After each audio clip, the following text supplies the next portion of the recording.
Radio Airstrike. I got a topic that is very, very interesting. And it's something that I face not only in my own podcast career, but you guys have also faced it in the workplace and some of your creative endeavors. Can friends work together in business? That is an age-old question, but the argument has been on fire this week with news that Joe Budden has let go of Mal and Rory due to creative differences, business differences, or whatever, what have you, is going on. Now, I'm going to be honest, and Larry, I'm going to have you start it off because you've been on this podcast the least, so I kind of want to hear your voice first, and then I'll have Brandon close. But from my perspective, right, when it comes to doing a creative venture that turns into something with cash, where salaries are coming in, money's coming in, revenue's coming in, streams are going and stuff like that, income is being generated in a lot of different ways. How deep does the loyalty go? Is it because of, when it comes to the loyalty aspect of it, how deep does the loyalty go? It's easy to say, hey, man, I'll ride with you. I'll be your good buddy. It's not a problem. But when you put 200 million in somebody's face, 100 million, 50 million, 1 million in somebody's face, and everybody's thinking about their own situation, you really get a sense of who actually follows up with what they're saying and backing up their words. I'm going to be very honest here. I've seen people show who they really are when they don't get necessarily all that they want on many of occasions. And that's including some friends. And I ain't going to put nobody's name out on blast today because this is not the type of spicy podcast that I'm trying to do. But the reality of the situation is these things comes up and there's going to be differences. So, Larry, you've listened to my podcast. I'm assuming you listen to Joe Budden podcast, right? I do, for sure. So what are your thoughts personally on that whole situation? I have a few opinions on the situation as a whole. I think I'm going to start with the Joe aspect. He has a track record of this type of, let's say, nonsense, where he gets something going, whether it be Slaughterhouse or his deal at Def Jam and, the thing with academics, Everyday Struggle. And then he just flips the script. So I think he's not really in a place where he can preach too much about them doing whatever they're doing from the standpoint that he's just messed up too many deals. Now, from the Rory and Mal part, they do have to understand that if you don't have a written contract, even though legally a verbal contract is just as good as a written one, you have to get some things ironed out before you move on and just assume that you're going to get, in this case, equity or certain amount of points on a podcast share or whatever the case is. So I think they all have a little bit of fault in this. I think if I'm giving the most amount of blame, I'll probably give 60 to Joe. Because I feel like there's probably some times where Joe probably said, hey, guys, when we finally make it, I got y'all. Or when we finally do this, you got this or you got this. And they took him at his word as friends. And then I give that other 40% to them for not following up, getting it on paper, holding him to the fire pretty much. So I can see it from a lot of different elements of, who's at fault for the breakup and overall the whole thing not working out. But then the other point is for Rory and Mal, they let two guys come into their spot and replace them. So they played it wrong. You went on strike, but you let two guys come and replace you almost immediately. So you almost should have been on strike on the couch. Stayed there. Don't move from your seat. So they definitely played their hands wrong. But it's be interesting to see how this shakes out, to be honest with you. I don't think it's over. I think they still have there's still a Rory and Mal side we haven't heard yet. Yeah, I definitely agree with that. And I'm going to add this tidbit in there, then I'm going to switch it over to Brandon. Here's the thing. From Joe's perspective, he gave them and asked them, hey, do you want to do this? Maul, you're good at fashion. You want to do this fashion thing? Rory, do you want to do your own thing? And from his perspective, they didn't take those extracurricular things. Now, I look at it like this. We cannot assume what people think anymore because it changes like seasons.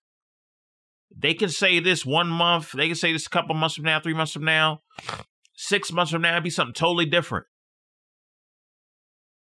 And because most people are like that, you have to get things in writing. You have to put in writing, this is what your duties are. These are your expectations. This is what's expected. Nothing more, nothing less. Don't do anything. Don't try to reinvent the wheel. This is what we are agreeing to, regardless of what happens. I hear this buzzword that's being passed around since I heard, and trust me, I've been on Clubhouse, I've been in Reddit chats, I've seen what everybody has to say. People putting the blame on Joe. People calling Parks a yes man. People sitting over there giving fire to Rory. People sitting over there giving fire to Maul. This buzzword of transparency goes out the freaking window if nothing is set in stone and communication is broken. You can forget about transparency. So the thing that I said in a recent chat is, for example, right? I haven't had a co-host on this show in almost 3-4 years now. We've had a reoccurring guest model. So let's just say, for example, I decide to bring you two on as co-hosts. I'm giving y'all a paper that tells y'all exactly what y'all expect. I'm not going to sit over here and do no word of mouth type stuff. Because y'all need to know exactly what you're getting yourself into. What the duties are, what's going on. So that way, there isn't no ill will feelings later. If something goes left, to be like, well, hey, like he let me know on a sheet of paper we both agreed to that this is what's going to be happening.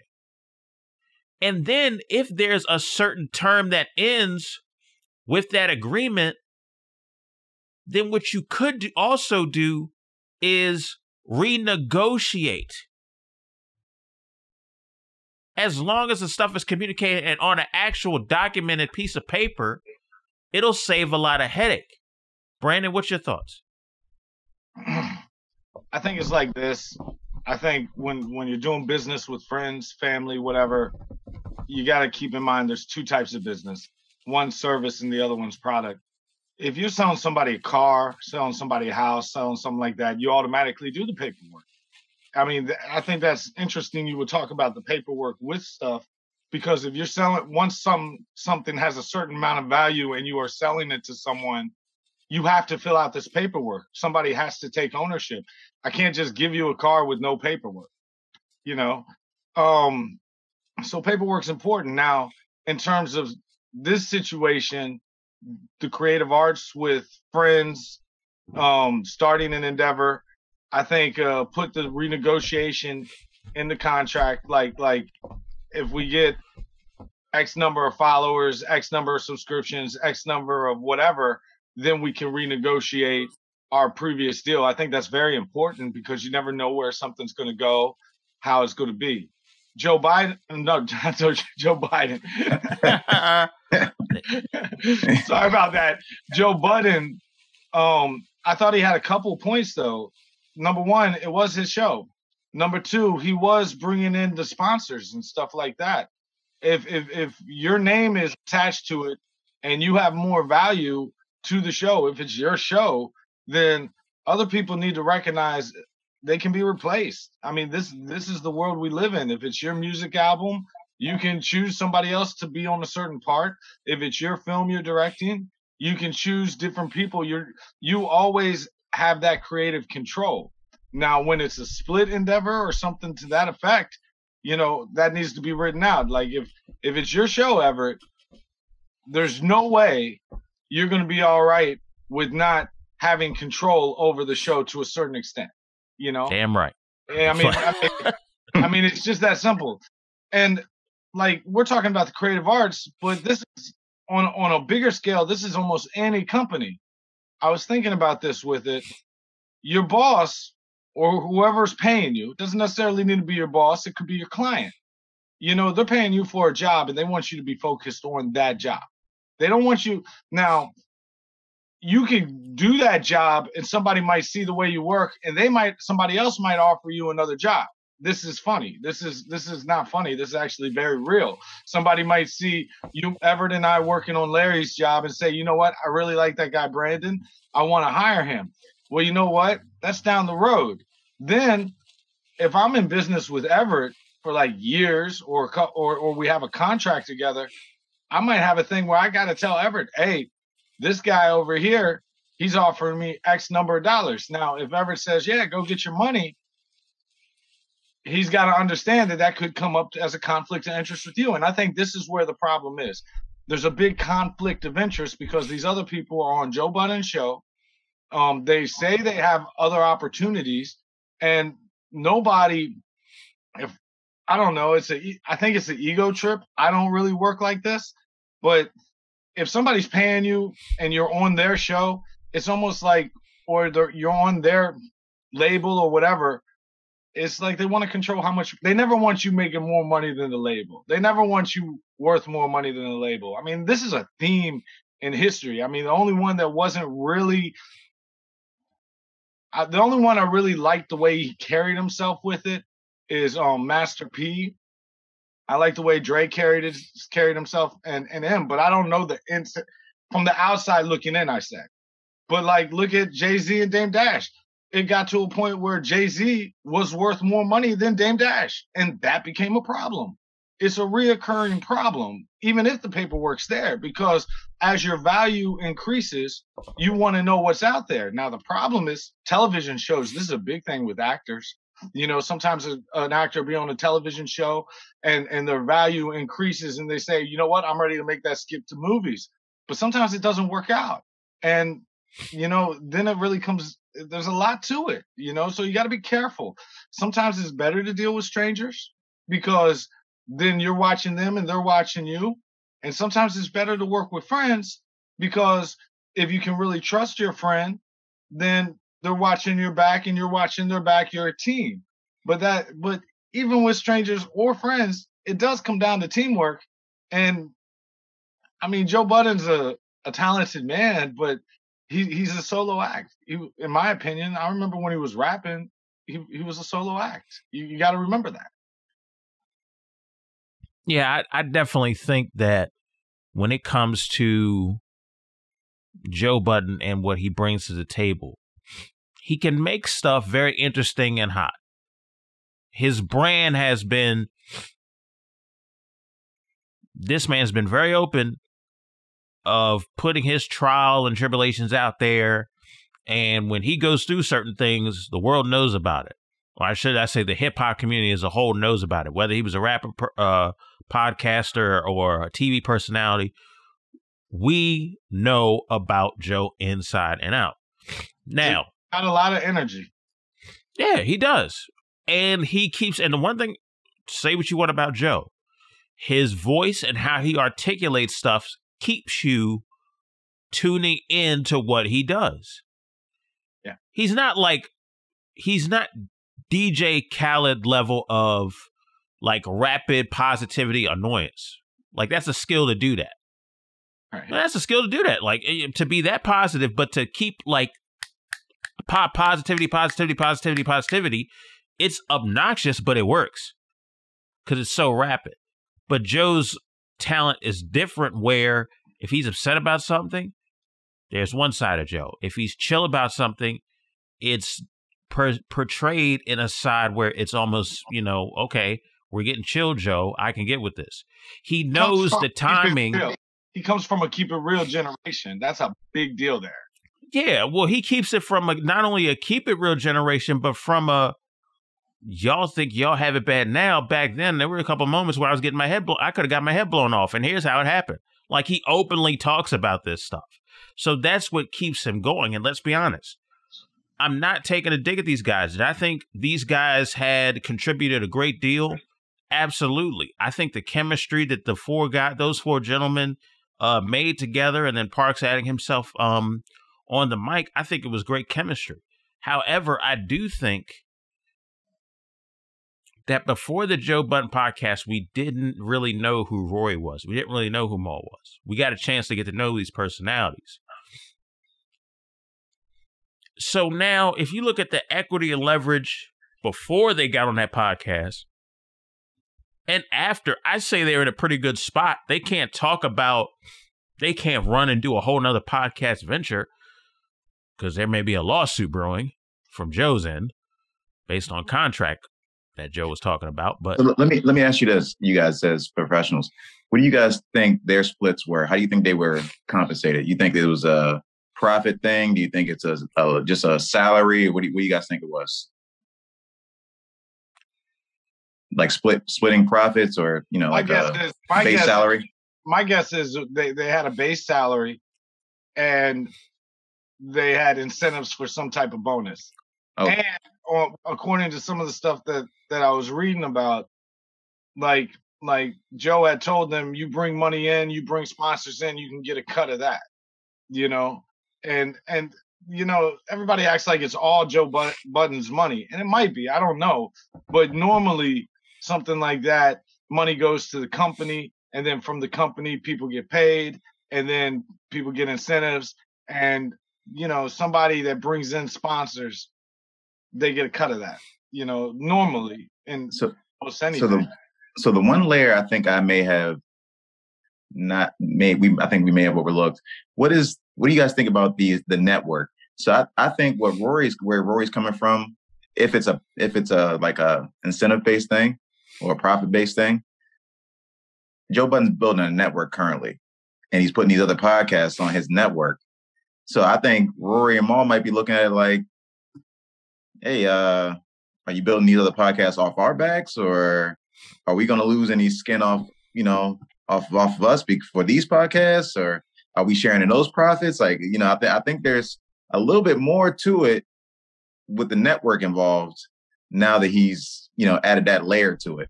Well, go ahead. Go ahead. Larry. Here's the thing, right? So I think that what was exposed was, and here's something that we got to understand, a podcast making money singly is a good thing.